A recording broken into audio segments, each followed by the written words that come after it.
Hello everyone and thank you for joining us. We are MBS Academy. Our mission is to bring digital technology close to all professionals. We teach business professionals how to use digital technologies and manage digital risks, to be familiar and comfortable with them. I'm Tony and I'll be your co-host for today. And with us today is Jessa as well. Hi Jessa. In this webinar, we'll be talking about our upcoming program, Applied Data Analytics in Risk, Compliance and Audit. And our speaker for today is Mario Bojilov. Mario is a certified information systems auditor and fellow of the Financial Services Institute of Australasia. He's been working in data analytics since 1994 and in risk and audit since 1999. In that, he has managed the implementation of number of continuous monitoring systems and data analytics projects. Mario, please continue from here. Thanks, Tony. And again, welcome everyone to the session. Today, we would like to talk to you about a new training program that we have rolled out recently. We are all very excited about it. Times are certainly changing. Can you hear me, by the way? Can you hear me well? Let me just check. Yeah, we hear you. Can? Okay, good. So we have been running these programs for the last 3 years in Southeast Asia and the Middle East, and before that in Australia for about 6 or 7 years. Now, things have changed considerably in the last 5 months for all of us. So what we decided to do here in MBS Academy is actually redevelop all of our content and move it online. So our goal was to take the classroom training that we had before, make it much easier and more engaging for people to attend online. And this is what we are going to talk to you about. Just tell you what the course is all about and what we are doing in that respect to make it more interesting.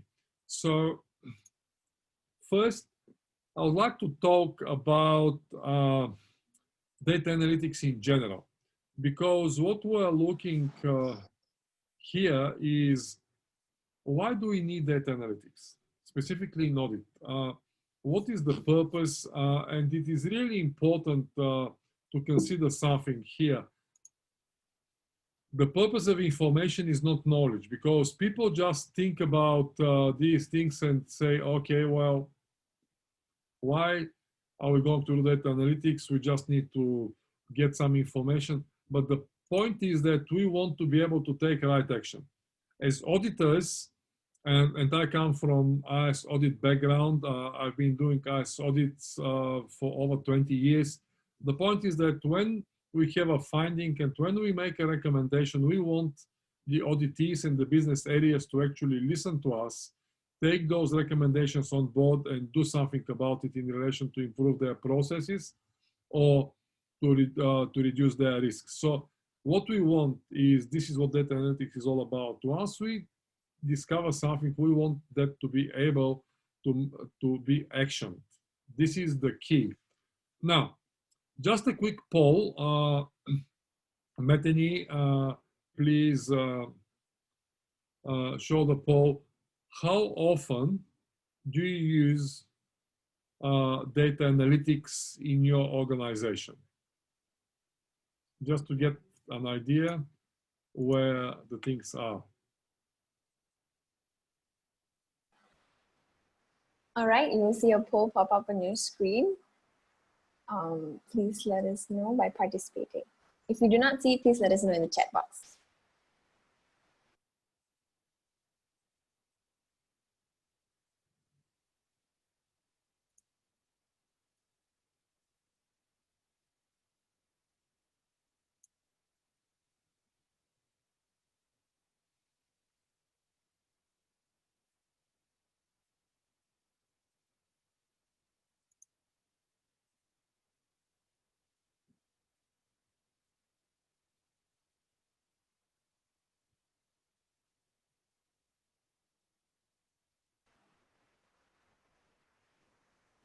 All right, thank you for participating. You should see the results on your screen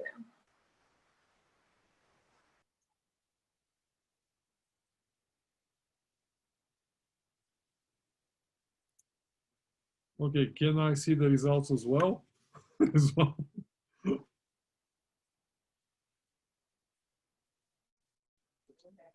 I guess. Yeah, 50% from time to time, rarely 25%, quite often 25%. There would have been ideal if we actually all fall into the quite often or all the time. But this is not the exception. As I said, we've been running these courses for a very long time, and this is the situation everywhere. So the goal of the course, of this course specifically, is actually to change that situation and move most of the audit teams into quite often and all the time. So let's see what is included in the course and how we can do that. Now, the question is, why do you need this program? There are several reasons, and I just would like to go to a few of them here specifically. So, to boost your career by performing data analysis yourself and making your audits faster, more reliable, and with deeper coverage. Now, the thing is that data analytics is going to grow. It's already starting. I can see a lot of organizations having a data analytics manager. Sometimes that's a single person. Sometimes there's a data analytics team with 2 or 3 people. But data analysis is growing. So actually, if you can start doing the data analytics yourself, your career is definitely going to take off. Simply because organizations are going to do that more and more. Now think about it. With COVID-19, the amount of data and the amount of activity in the digital space has increased significantly. Now I cannot comment about the rest of the world, but certainly in Australia, there's a lot of shops now who recommend, almost every shop now recommends using electronic cards for payments, and actually there are some shops who outright banned cash. There are some smaller shops where you go and they say we don't accept cash. So the volume of electronic transactions will increase significantly. Now, data analytics will also make your audits much faster. You can complete an audit instead of 20 days, you can do it in 17 days, so 16 days. This is definitely something that audit directors and the chief financial officers and the CEOs are going to notice. And they will have deeper coverage and be more reliable as a result of that. Also, as a result of this program, if you attend, you can start analyzing complex relationships between organizational units. You can start looking at critical risks. And you can also have discussions with information systems guys and girls on an equal footing, because when you go there and say, I want this data set, or I want to do this, and I want you to extract data from this, from here or here, people will actually start respecting you as an auditor. Usually the IS people don't have a great relationship with audit in general. Now, one of the reasons is because they think that we don't know what we need and we don't know what we want. Now, if you know what you want, if you actually can go to them and say very specifically, give me this data set because I'm going to do this and this audit, the relationship changes.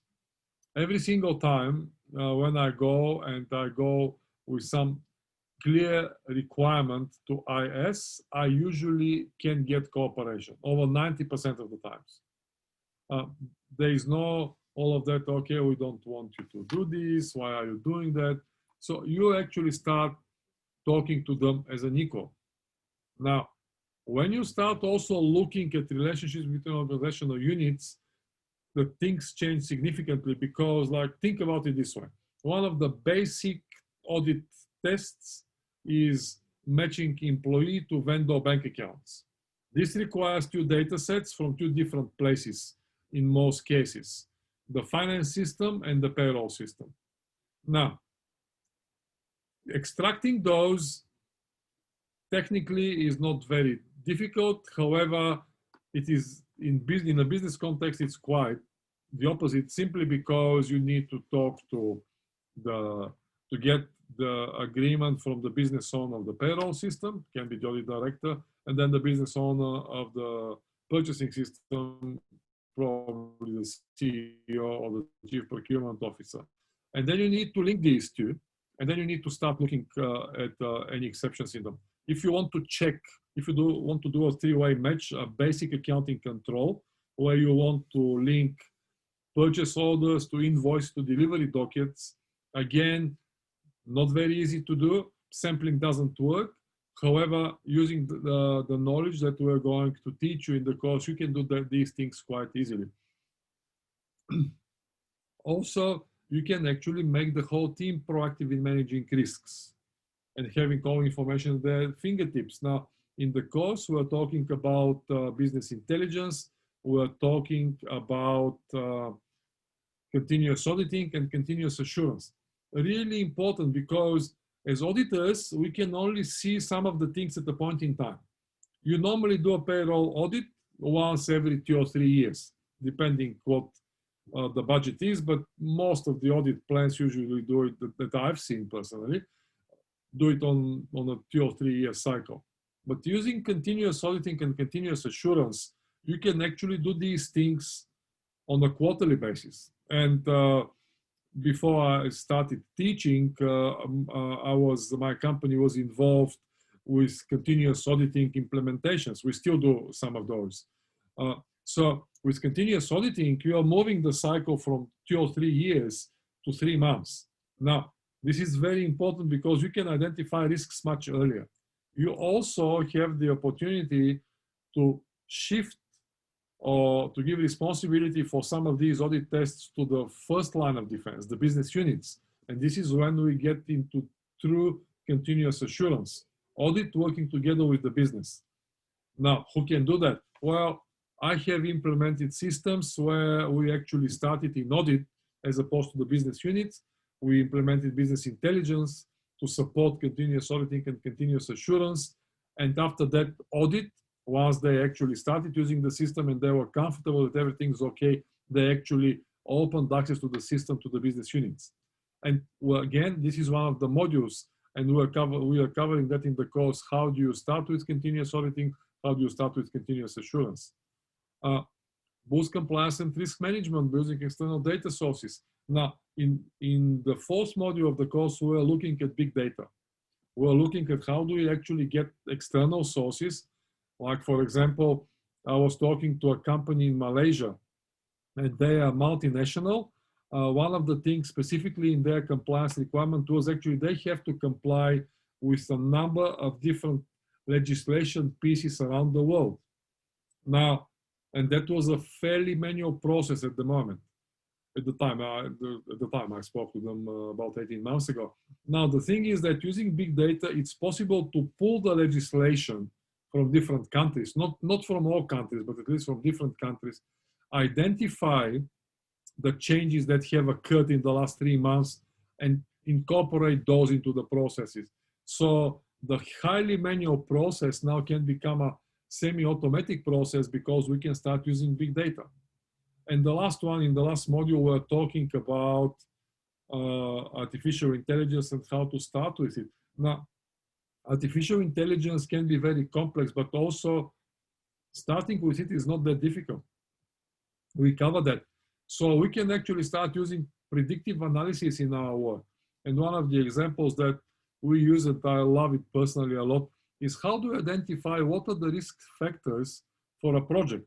Any project, not just IT project, can be building a new mine, opening a new branch, whatever the case might be, introducing a new product. Well, it's possible actually to identify the risk factors using simple artificial intelligence, which every auditor, or not every auditor, but 80% of the auditors should be able to do.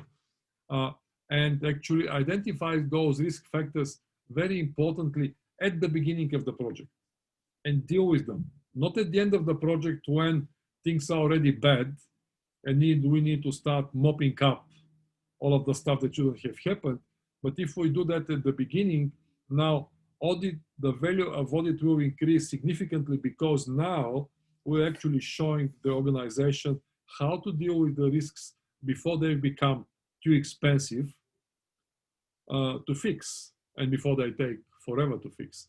Now, this is what we're looking at the last part of the course. So actually, you can start using predictive analytics in your work, and you can start identifying the issues, risk compliance much earlier or as early as possible. Once you have that as part of your process, it can be applied in a number of different audits and in a number of different contexts.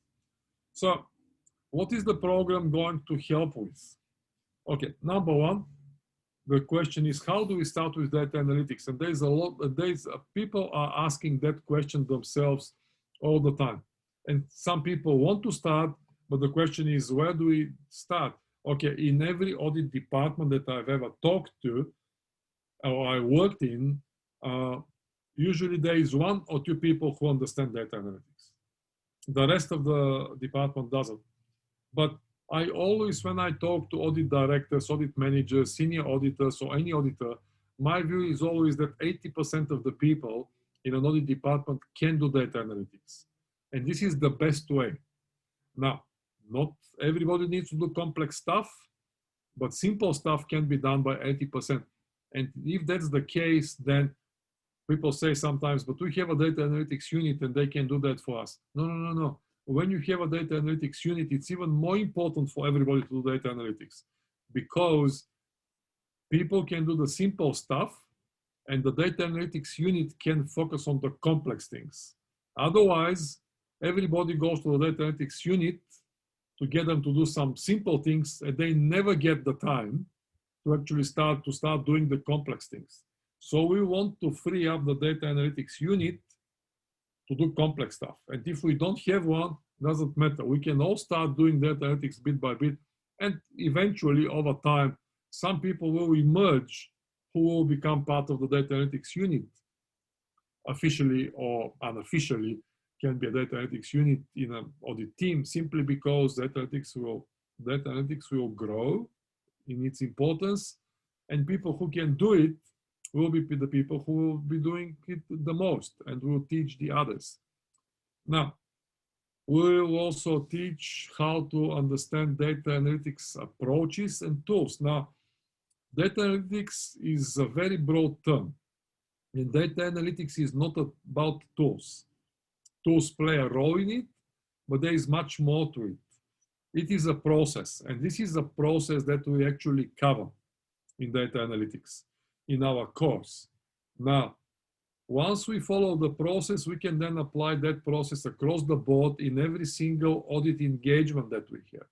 Or not every single one, but let's say, again, 80% of the audit engagement. Some places simply don't have, for some audit engagement, simply there is no data, in which case there's not much we can do. However, in 80% of the cases in large organizations and the government, data analytics can be included because large organizations do not have that many manual processes.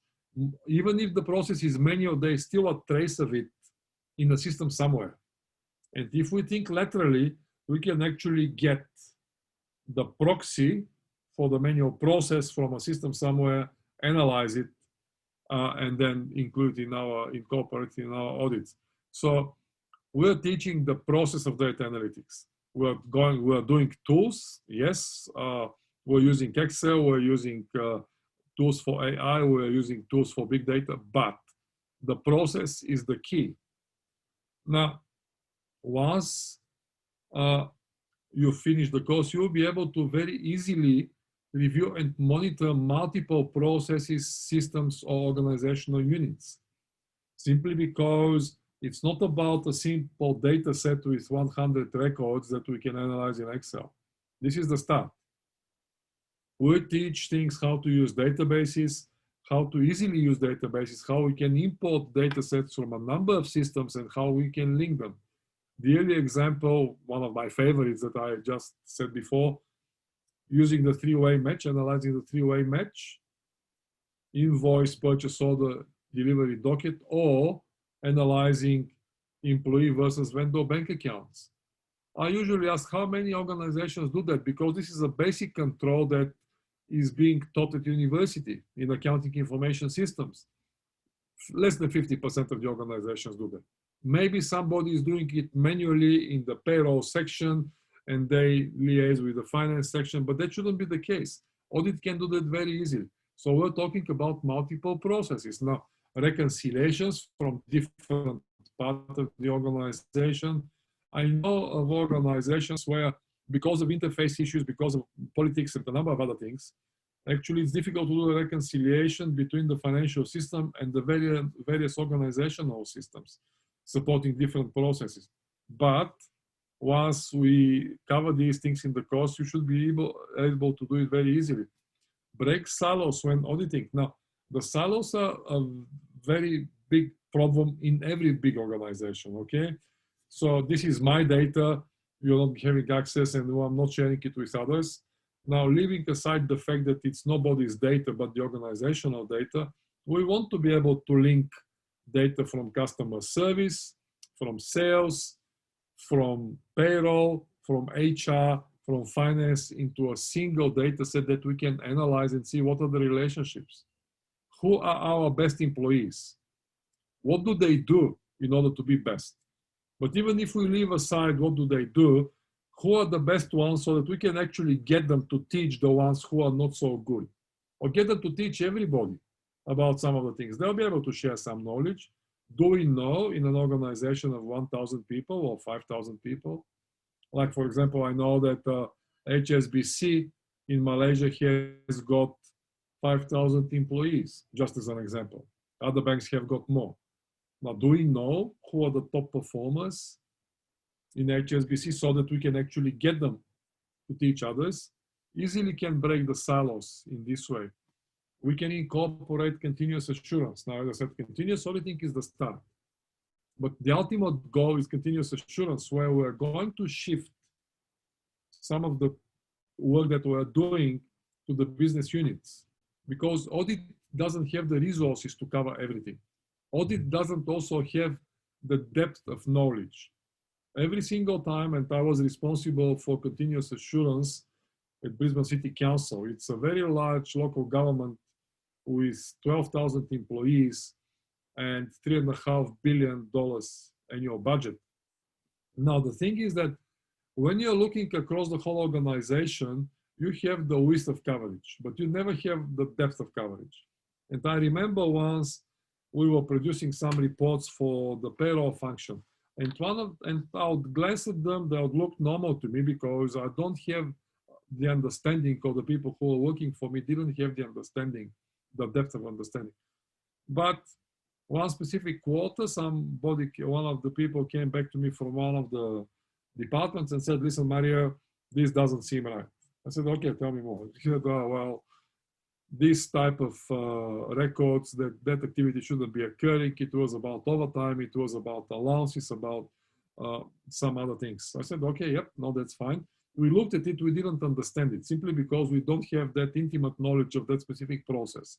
It looked like the activity in any other part of the organization, but there was a problem. So when you incorporate continuous assurance, actually the front line, the first line of defense would be able to work with audit. And this is really important. So we're covering that in the program. How do we actually start with continuous assurance? And what do we need to do in order to include it in our work? We'll also become proactive in the work. Okay, so now we're not just looking to identify the risks and the issues and put them in our findings after they've occurred.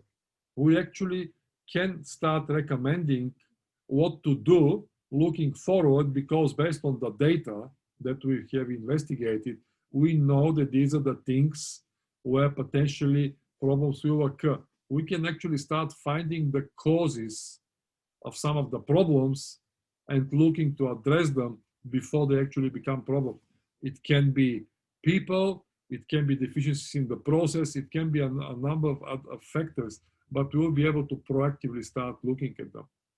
So what are some of the problems that you can solve when you use data analytics? number one, you can reduce audit length and save money. Okay. Now, normally, let's say I'll just talk about the back-end audit. So let's pick payroll as an example. You do an audit of payroll, you do a sampling of records, and then based on that, you make a conclusion. Now, sampling takes forever, number one. Looking across the whole audit trail and the whole document trail in order to identify what is happening is a very effort-heavy activity. Now, the thing is that if we actually, instead of investigating 50 records to get some level of confidence, we investigate the whole population of 500,000 records, and it takes us half an hour versus 2 days, we have reduced the audit by 2 days. Now, if the whole audit takes 20 days and we saved 2, we saved 10%. They put 10% in terms of costs. Not to mention the fact that we have actually increased the coverage a lot.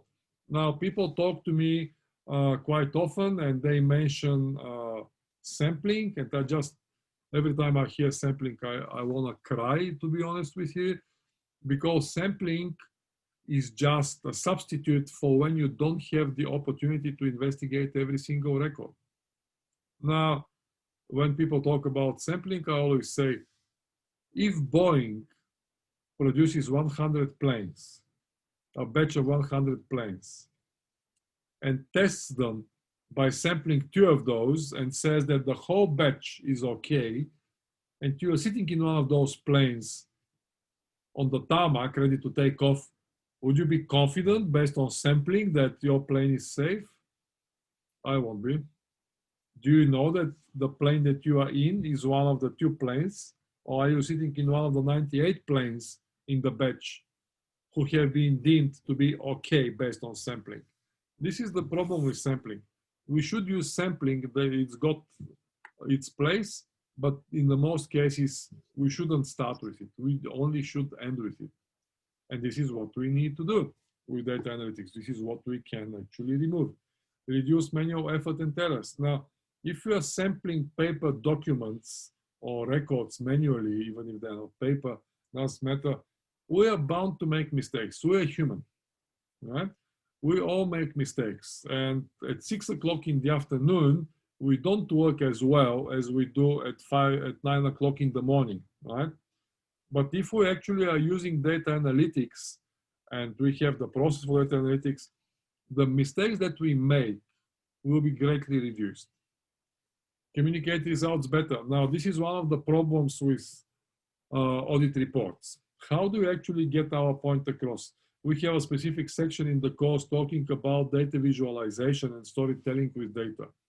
Simply because once we actually get the results from our data analytics, it's important how we're going to present them to the audit committee, to the head of the business unit that we have audited, to whichever stakeholders we're dealing with.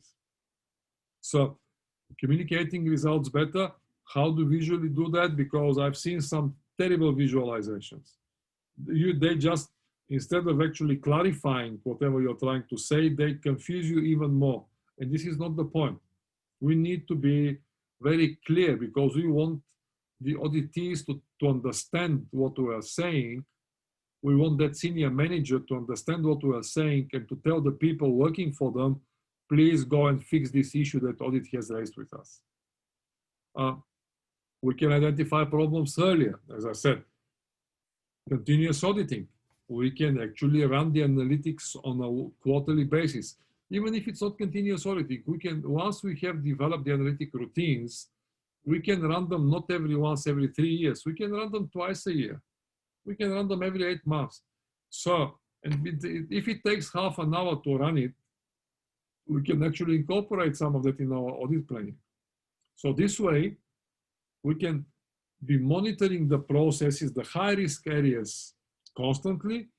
And instead of waiting for 2 years to see what's going on, or instead of waiting for a project to near its conclusion in order to identify the potential issues, we can catch them on the fly. We can catch them a little bit earlier, and we can then do something about it. Deal with increased data amounts easily.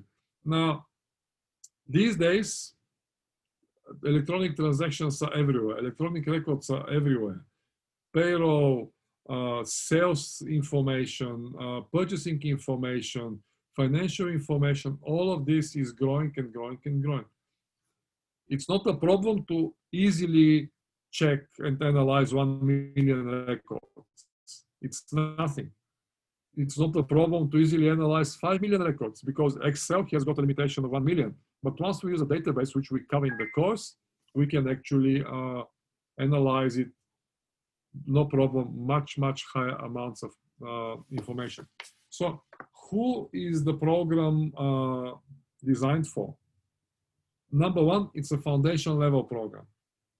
Okay, so we don't assume that you know anything about data analytics if you join. If you do great, there's still things that you can learn. If you've got no idea, that's great too.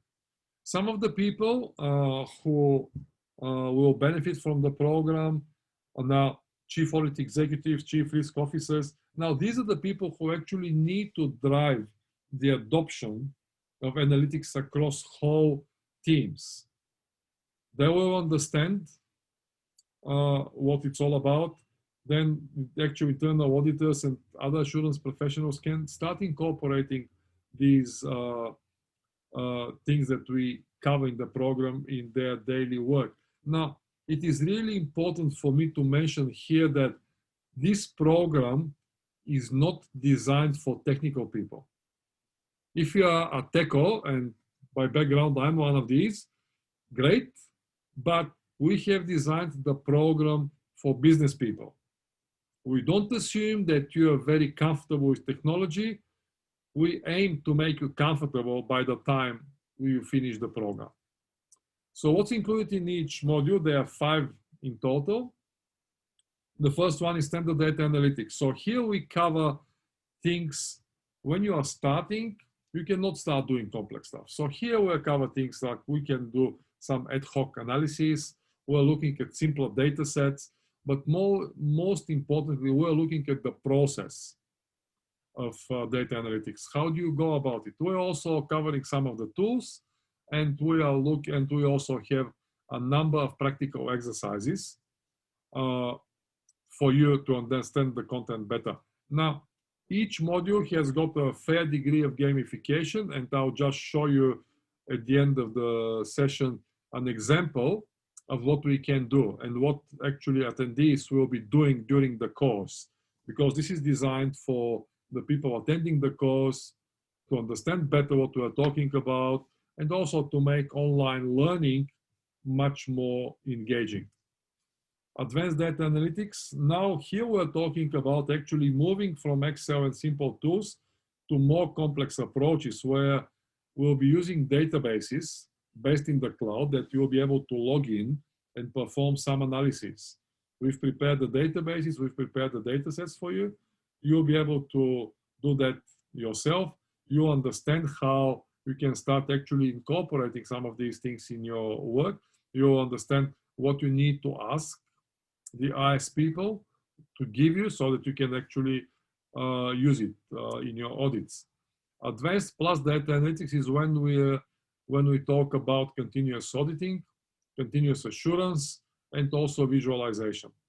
So here we'll also give you the opportunity to start designing on paper continuous auditing systems. Now, these are complex systems that cannot be done in a week or so. They usually take a couple of months, and this is not the place to start with, but they are a very important part because once you get onto the data analytics journey in your team, you need to end up somewhere at these things because this is where you start deriving value across the whole team. Everybody is involved, everybody can do it, or not everybody, but most of the people can do it, and most of the people actually can incorporate that functionality and that process in their audits.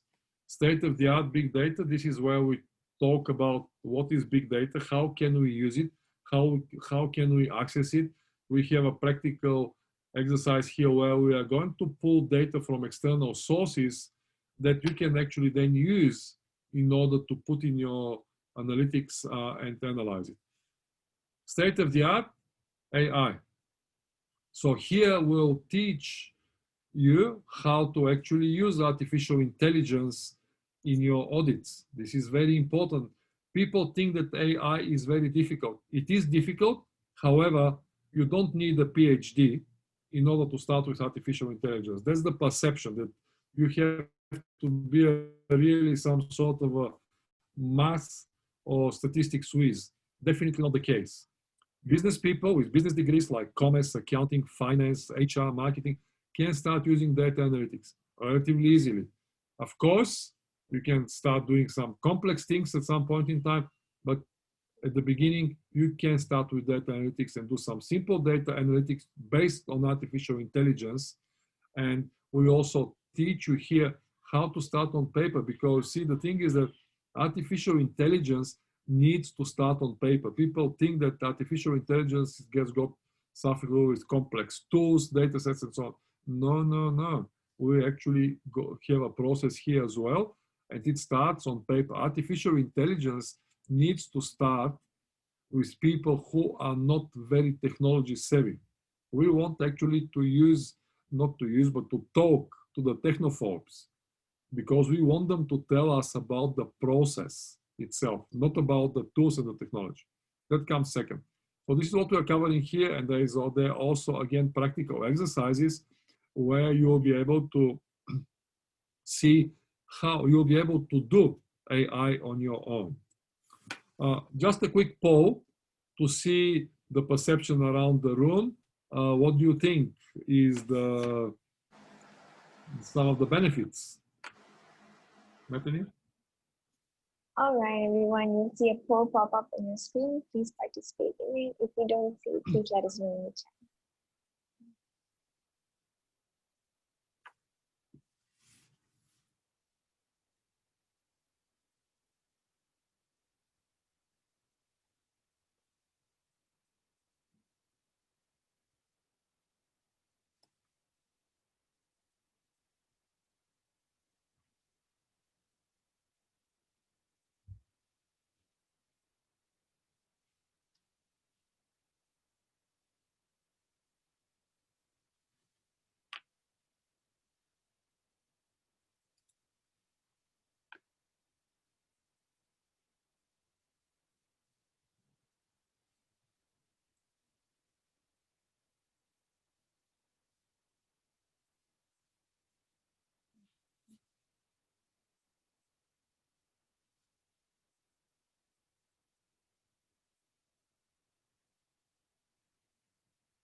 All right, thank you for participating. You shall see the results pop up on your screen now.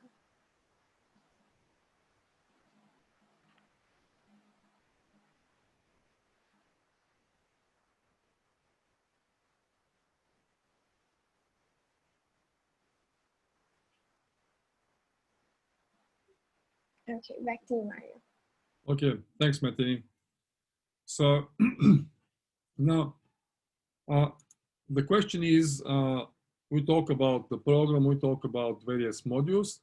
So a lot of people are asking us, do they need to do the whole program? Is it possible to enroll in individual modules? The answer is yes, it's possible to enroll in individual modules. So if you like one or another module, definitely you can just enroll in one as opposed to all of them. Of course, it's possible to enroll in all of the modules, and this is where I would like to mention. So this is the cost of the program. We put that in the post that we put on LinkedIn. This is what you see on the website. So the modules individually, the standard data analytics cost $75 US, advanced plus 85 each, and state of the art and state of the art plus 95 each. Now, each one of these you can enroll individually. If you want to take them all, we offer, so in the total cost for all of the modules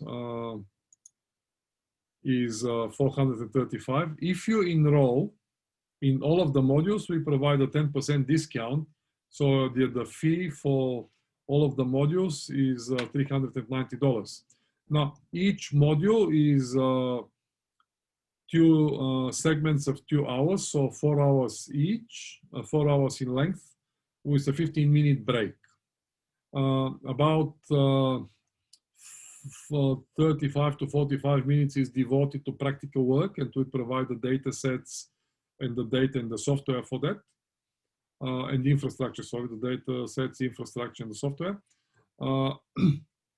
And we run them specific days of the week so that we can cover for audiences in Malaysia, in Southeast Asia, and also in the Middle East.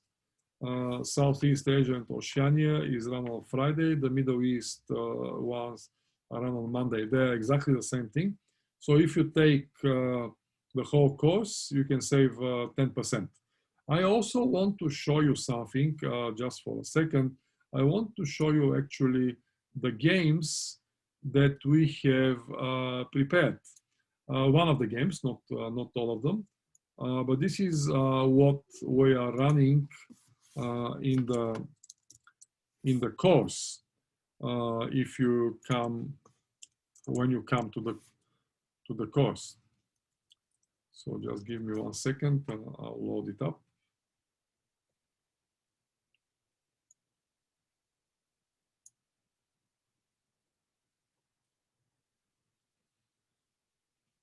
So just as an example, let me just share my screen. Okay, here we are. So these are some of the games for data analytics, for standard data analytics in this control and audit. Okay, so for example, the first one is benefits and drawbacks of standard data analytics. So fill in the either benefit or drawback. Okay, so I'll just type here benefit. Suitable for quick and dirty tests. And as you can see, it's telling tests are simpler. Let's see. A benefit, I'm wrong here. Yep. Difficulty maintaining. Yep. I'll keep with benefit. All right. No, I didn't get it right. Okay. So what we cover in the course, we then run a quick game just to help you understand that, and you can then continue practicing with the games. Now, how do we plan for data analytics? Okay, so these are the steps that we need to identify. Okay, we start, number 1, examine the terms of reference. Okay, then I'll just put them here randomly.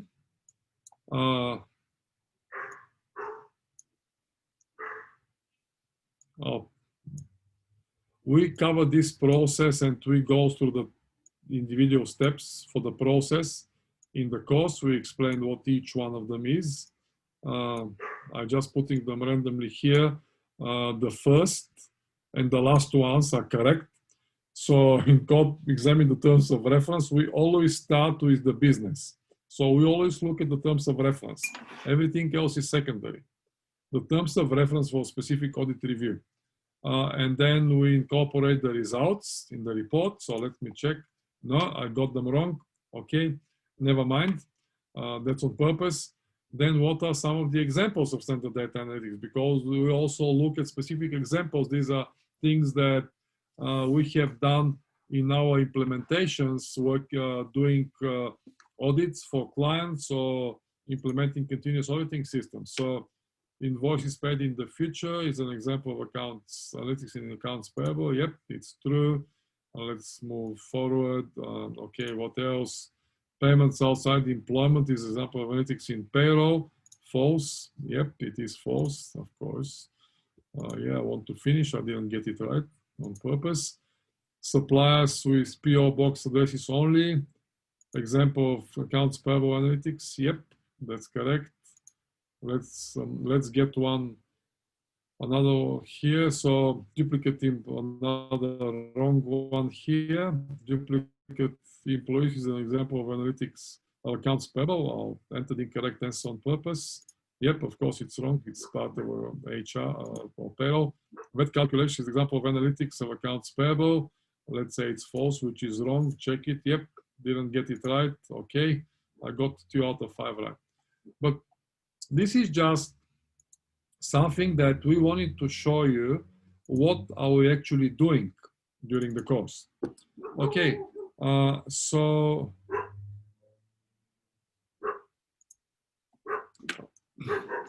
in conclusion, thanks for being here. This is a webinar which was designed to explain what is included in our courses, what is the approach of the course. Download the program outline. It is available at the link here, and you will also get the presentation. It will be emailed to you, and we will put a recording of the session as well on YouTube. Get the training calendar, because we are running these programs every 6 weeks, so it is cyclical. Every 5 weeks we start next Friday, the 21st. Next Friday is the 21st. We are starting with standard data analytics for 5 weeks, and then we're starting again with standard. So every 6th week we're starting again. You can see our full training calendar for data analytics to the end of the year, and also you can have a look and join us for our next intake on our website. If you'd like to take the whole course, please do send us an email. These are our contact details, so contact us on LinkedIn, or send us an email at inquiries, and we will issue you with an invoice which will incorporate the 10% discount. So thanks a lot for being here. If you have any questions, please let us know. We're here and we're standing by to answer the questions. So thanks a lot for everyone. Any questions?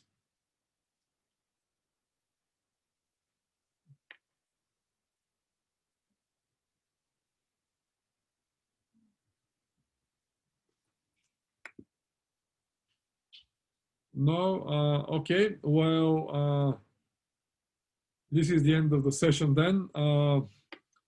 All of you will receive an email with the presentation and with a link to the YouTube video that will be uploaded and will be available from tomorrow. And we look forward to seeing you at one of our training programs soon. Bye now.